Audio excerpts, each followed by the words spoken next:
Previous year question solve करेंगे और ये क्वेश्चन आपका न्यूटन्स लॉज ऑफ मोशन से है। ठीक है, तो क्वेश्चन में आपके पास इस तरह से दो मासेस दे रखे हैं। First is of 10 grams and the second is of 5 grams. ठीक है, अब इस सिस्टम में हमसे एक्सेलरेशन की वैल्यू पूछी है।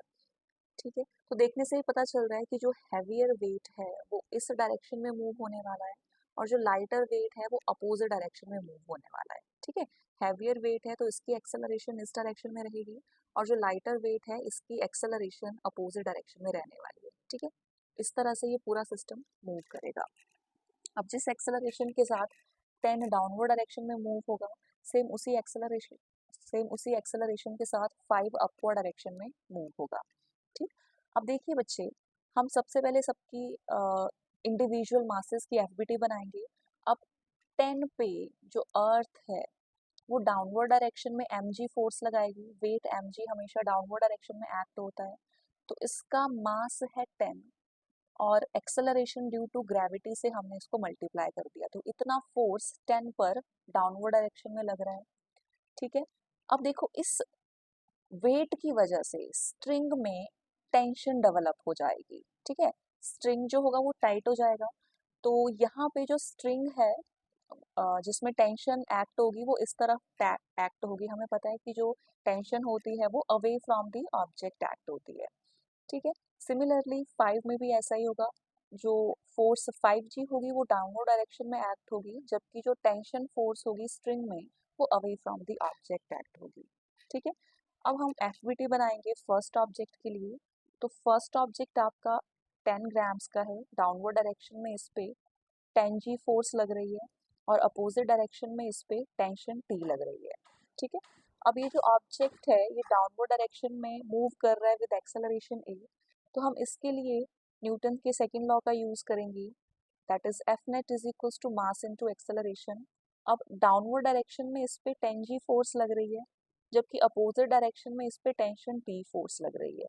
ठीक है, mass of the object is 10 and acceleration is a। Okay, तो हमें फर्स्ट जो इक्वेशन है वो मिल चुकी है। ठीक है, जिस तरफ एक्सेलरेशन है उस तरफ लगने वाली फोर्स को हम पॉजिटिव कंसीडर करेंगे और इससे अपोजिट डायरेक्शन में लगने वाली फोर्स को हमने नेगेटिव लिया। ठीक, अब सिमिलरली हम एफबीटी बनाएंगे सेकंड ऑब्जेक्ट के लिए। तो सेकंड ऑब्जेक्ट है आपके पास 5, डाउनवर्ड डायरेक्शन में 5g फोर्स लगेगी, जबकि अपोजिट डायरेक्शन में इस पे टेंशन t लग रही है। और ये जो ऑब्जेक्ट है ये अपवर्ड डायरेक्शन में मूव कर रहा है विद एक्सेलरेशन a। ठीक है, देखो बेटा, अब ये जो टेंशन t है इस केस में ज़्यादा होगी 5g से, तभी तो ये पूरा ब्लॉक जो होगा वो अपवर्ड डायरेक्शन में मूव करेगा। ठीक है, तो इस केस में टेंशन ज़्यादा रहेगी और 5g कम रहेगा। अब फिर से हम इसके लिए न्यूटन के सेकेंड लॉ का यूज़ करेंगे, that is F net is equals to mass into acceleration। F net opposite direction में टेंशन t लग रही है, जिस तरफ एक्सेलरेशन है उस तरफ टेंशन t लग रही है, जबकि इसके अपोजिट डायरेक्शन में 5g फोर्स लग रही है। Mass of the object is 5 and acceleration is a। Okay, so इन दो इक्वेशंस को अब हम ऐड करेंगे। ठीक है, एडिंग 1 एंड 2, तो left hand side 10g minus t plus t minus 5g, left hand side को लेफ्ट हैंड साइड के साथ ऐड कर दिया और राइट हैंड साइड की एडिशन राइट हैंड साइड के साथ कर दी।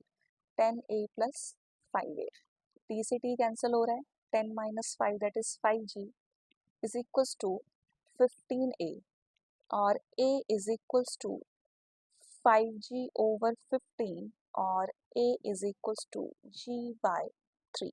तो एक्सेलरेशन की वैल्यू मेरे पास g ओवर 3 के इक्वल आ रही है। फर्स्ट ऑप्शन आपका करेक्ट है। देखिए बेटा, इस एक्सेलरेशन को हम एक शॉर्ट ट्रिक से भी फाइंड आउट कर सकते हैं। ठीक है, एक शॉर्ट ट्रिक मैं आपको बताऊंगी, उससे भी आप इस एक्सेलरेशन को फाइंड आउट कर सकते हो।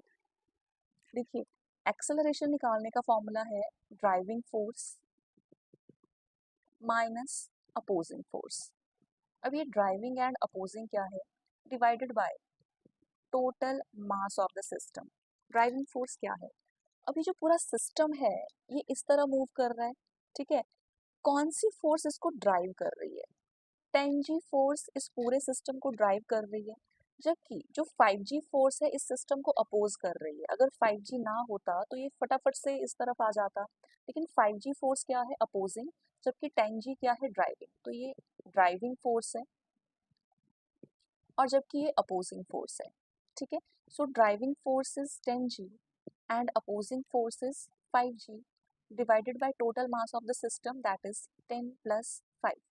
सो ये हो जाएगा 5G over 15, that is acceleration is equals to G/3। तो ये शॉर्ट ट्रिक से भी आप एक्सेलरेशन की वैल्यू निकाल सकते हो। बाकी आप सिंगल ऑब्जेक्ट की एफबीटी बना के भी एक्सेलरेशन की वैल्यू निकाल सकते हो। Thank you.